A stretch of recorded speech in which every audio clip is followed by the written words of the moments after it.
Արագածոտնի թեմի առաջնորդ Մկրտիչ եպիսկոպոս Պրոշյանի գործով դատական նիստը դատավոր Դավիթ Դաբաղյանի նախագահությամբ անցկացվեց առանց տուժողների։ Տուժողներ են համարվում կարգալույց հոգևորականներ Արամայիս Թոխմազյանը եւ Ստեփան Ասատրյանը։ Մեղադրանքի համաձայն Մկրտիչ Սրբազանը թեմի հոգևորականներին պարտադրել է մասնակցել վարչապետի դեմ կազմակերպված հավաքներին, իսկ 2021 թվականի ընտրությունների ժամանակ հրահանգել չքվեարկել իշխող թիմի օգտին։ Սրբազան հայրը մեղադրանքը չի ընդունում։ Փաստաբաններն այն որակում են որպես քաղաքական հետապնդում։ Հանրությունն այս գործը դիտարկում է ամենայն հայոց կաթողիկոսի եւ եկեղեցու նկատմամբ ճնշումների համատեքստում։ Հիշեցնենք, որ Մկրտիչ Սրբազանը Գարեգին II հայրապետի քրոջ որդին է։ Դատական գործեր են հարուցվել նաև վեհափառի եղբոր եւ եղբորորդիների նկատմամբ։ Նախորդ դատական նիստում Սրբազանի նկատմամբ կիրառված տնային կալանքը փոխվել է։ Կիրառվել է վարչական հսկողություն եւ բացակայելու արգելք։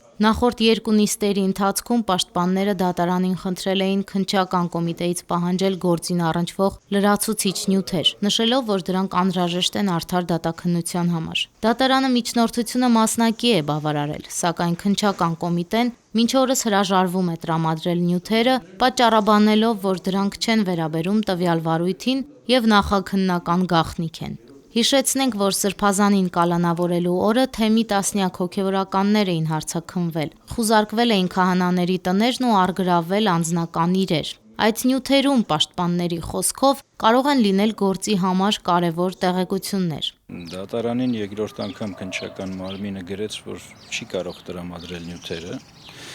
իսկ դատարանը ոնց որ թե համակերպվեց տվյալ իրավիճակի հետ։ Սա մեր գնահատմամբ անթույլատրելի է, իրավաչափության հետ աղերս չունի, որովհետև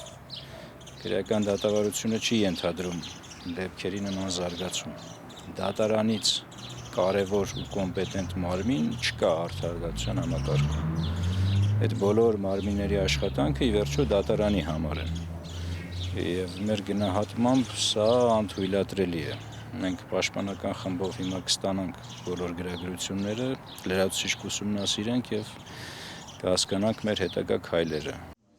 Դատարանը կաշկանդված է, պնդում են պաշտպանները, ինչն ըստ նրանց դատարանի անկողմնակալության վերաբերյալ կասկածներ է առաջացնում։ Հաջորդ նիստը նշանակվեց մայիսի 25-ին ժամը 16:00-ին։ Անուշ Առաքելյան, Վռամ Խանամիրյան, Եկեղեցական կյանք։